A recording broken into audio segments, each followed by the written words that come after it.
જો તમે જાહેર જનતાની સલામતી અને સેફટી ના રાખી શકતા હોય અને એક પછી એક જો આવી દુર્ઘટનાઓ બનતી હોય અને લોકો જીવતા ભૂંજાઈ રહ્યા હોય ને તો 156 ઢાંકણીમાં પાણી લઈ અને ડૂબી મરવું જોઈએ। 1 લાખ રૂપિયાનો વાર્ષિક હપ્તો આપો અને ફાયર સેફટીના નામે અગન ભઠ્ઠી સમાન આવા ડોમો ચાલતા હશે ને, જેમાં ગેમ ઝોન ચાલતા હોય કે કોચિંગ ચાલતા હોય કે જીમખાના ચાલતા હોય તો પણ ચલાવી લેવામાં આવશે। 24 મે 2019 તક્ષશિલા હત્યાકાંડ, જેમાં 22 વિદ્યાર્થીઓ જીવતા ભૂંજાઈ ગયા અને આજે 5 વર્ષ પછી 25 મે 2024 ના રોજ ટીઆરપી ગેમ ઝોન હત્યાકાંડ, જેમાં 28 લોકો જીવતા ભૂંજાયા છે અને હજી આંકડો વધે એમ છે।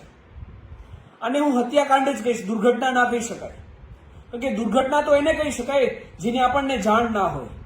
આપણને ખબર છે કે પત્રના ડોમના નામે આપણે એક અગન ભઠ્ઠીઓ ચાલુ કરી છે અને એ અગન ભઠ્ઠીઓમાં ગમે ત્યારે કોઈ પણ વ્યક્તિ એ જીવતો ભૂંજાઈ જાય એમ છે અને એમ છતાં પણ આવી અગન ભઠ્ઠીઓને આપણે ચાલુ રાખવા દઈએ ને ત્યારે આને હત્યાકાંડ જ કહેવાય અને કોઈ પણ પ્રકારે દુર્ઘટના ના કહી શકાય।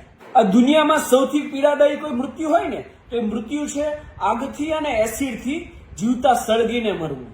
કદાચ એ મૃતકોની પીડા આપણે ક્યારે મહેસૂસ ના કરી શકીએ, પરંતુ આવી દુર્ઘટનાઓ ભવિષ્યમાં ના થાય એ માટે અવશ્ય એક વિચાર કરી શકીએ। જેમ તક્ષશિલા હત્યાકાંડ પછી તપાસનો ધમધમાટ ચાલુ થઈ ગયો હતો, એમ આ ઘટના બાદ પણ તપાસનો ધમધમાટ ચાલુ થઈ ગયો છે। એડિશનલ ડીજીને તપાસ સોંપાઈ ગઈ છે, એક એસઆઈટીની રચના થઈ ગઈ છે।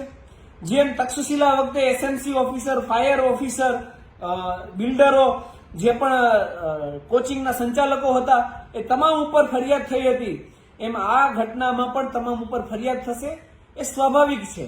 પણ એ ઘટનામાં પણ એક નેતા જેની ભલામણથી આ એક અગન ભઠ્ઠી સમાન ડોમ ચાલુ થયો હતો ને, એ નેતાનું નામ કોઈ જગ્યાએ નહોતું આવ્યું અને મને 100%ની ખાતરી છે આ પણ ઘટનાની અંદર કોઈ નેતાની ભલામણ વગર, કોઈ પણ ફાયર સેફટી વગર, કોઈ પણ પ્રકારની પરવાનગી વગર આ અગન ભઠ્ઠી સમાન જે ગેમ ઝોનનો ડોમ ચાલુ થયો હતો ને એ કયા નેતાની ભલામણથી થઈ હતી ને તપાસમાં ક્યારેય બહાર નહીં આવે। હરેક દુર્ઘટનાના મૂળમાં ભ્રષ્ટાચારી અને બેમાની હોય છે।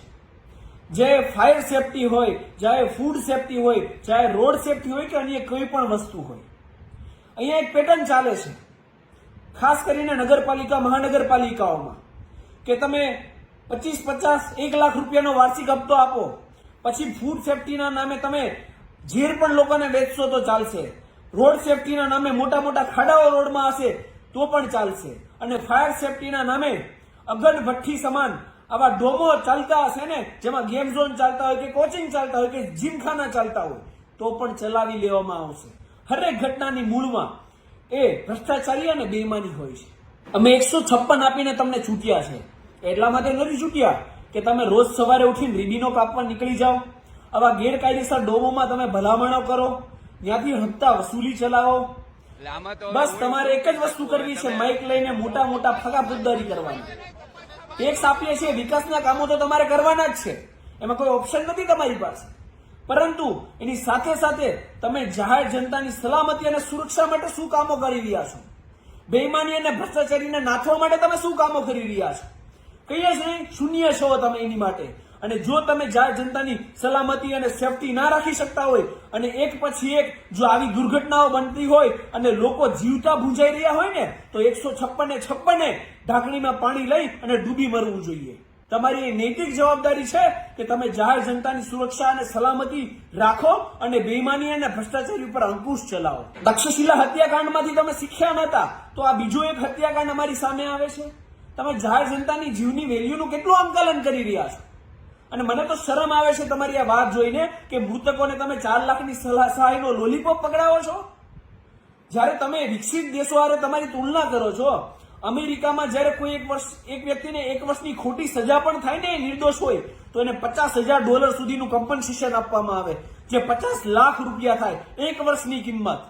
આ એક વ્યક્તિ આખો મૃત્યુ પામ્યો છે અને એ ગેમ ઝોનની અંદર ગયો તો એક વસ્તુ તમે સ્વાભાવિક બુદ્ધિ તો ચલાવો કે 1000, 2000 કે 5000 ટિકિટ દઈને પોતાની 4 વ્હીલ ગાડી લઈને ગેમ ઝોનમાં ગયો હશે, એ વાર્ષિક 10 લાખથી 20 લાખ કમાતો હશે, એ કોઈ ગરીબ પરિવારમાંથી નહીં હોય, સામાન્ય મધ્યમ વર્ગીય પરિવારમાંથી હશે, તો એને સહાયના નામે તમે 4 લાખનો લોલીપોપ આપો છો એને?